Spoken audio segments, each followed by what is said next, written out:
So there are a ton of options in the market so far when it comes to drawing displays, ranging from super cheap to super expensive.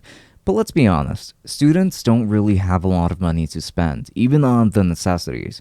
I've been there, believe me. So today I would like to introduce the XP Pen Artist 10 Pen Display second generation. This 10.1-inch drawing display is $169, which makes it perfect for those who want a drawing display for as cheap as possible, and a good one too. So let's dive right in.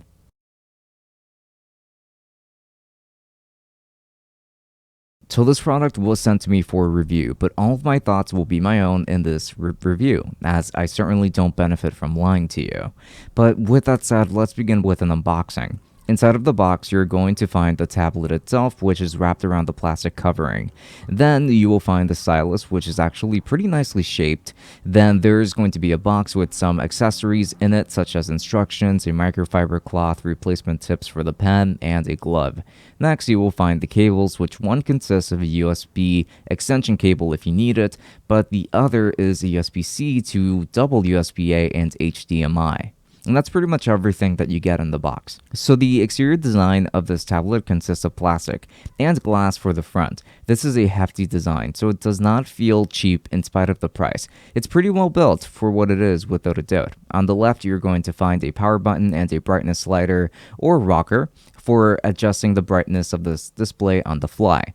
On the right, you're going to find two USB-C ports and one you would use for connecting this to your computer, while the other you can use for accessories such as connecting a USB SSD if you want to, and that kind of thing. On the back, you're going to find some rubber feet. On the front, you're going to find 6 remappable buttons, which are remappable through XP Pen's own software, so make sure that you download their drivers for this device. These buttons, by the way, feel very nice to press as they're clicky, which normally is what I would prefer.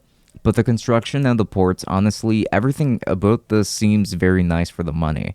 Also, this display is available in 4 different colors, which are black, which I have right here, blue, red, and green. This device features a 10.1-inch 1920 by 1080 IPS display with an 88% Adobe RGB, 120% sRGB color gamut, a contrast ratio of 1000:1, viewing angles of 178 degrees, and more, but these are the most important specs for this display. This is also a matte display, which a lot of artists will appreciate, no doubt.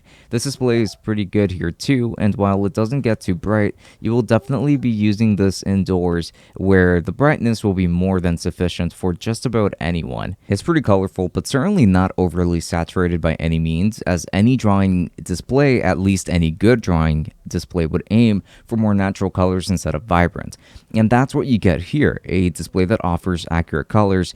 This display is also very comfortable to draw on, but we will get to that in the drawing test. Next up, we've got the stylus or the pen. This pen is very different in some ways than what we or that you might be used to seeing. It doesn't really have a grip around the portion where you would hold it, but it's comfortable enough to use for sure.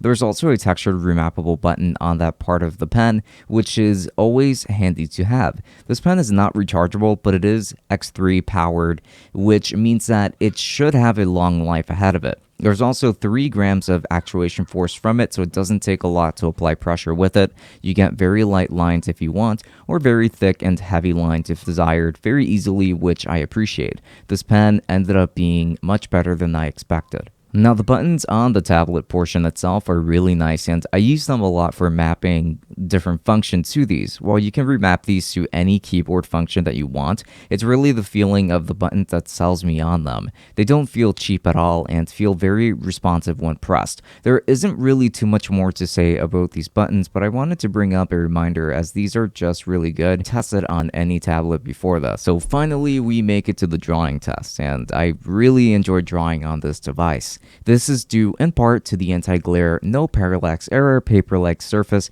that makes it feel more natural for drawing. I didn't use the glove since I actually don't like using those gloves, so I stuck with my bare hand, and it was really good. I could slide my hand around very easily across this display, and even though it's only 10.1 inches, it still felt vast enough and spacious enough for my work.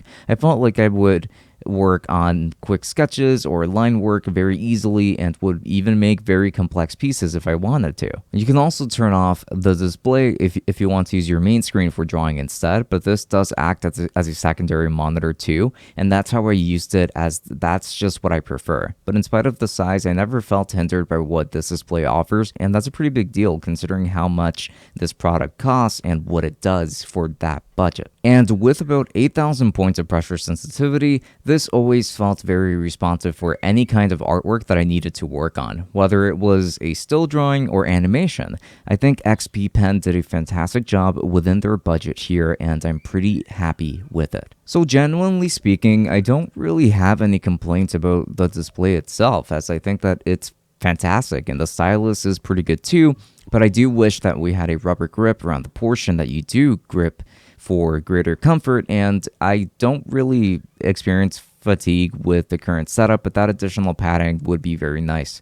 Also, I wish that it had included a USB-C to USB-C cable for simpler use with current gen laptops and that kind of thing.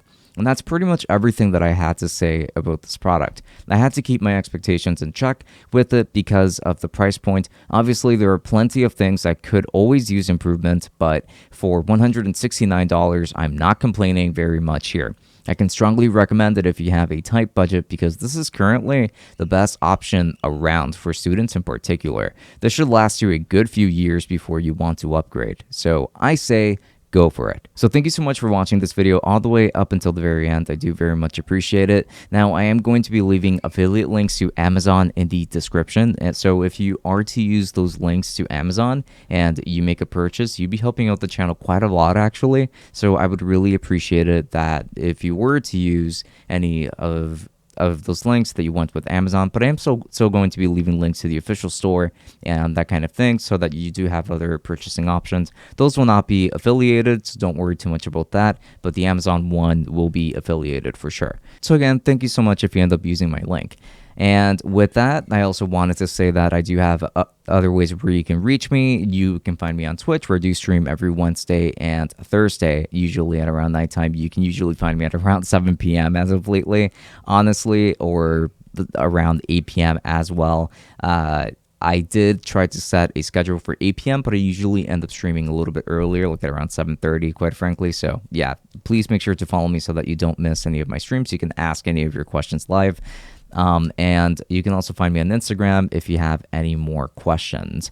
And also, you can find me at the Tech Summit podcast, links to that down below. And I do have a vlogging channel if you're interested in that. But with that said, this has been Francisco from Tech Summit. Thank you for watching. And until next time, have a good one. Enjoy.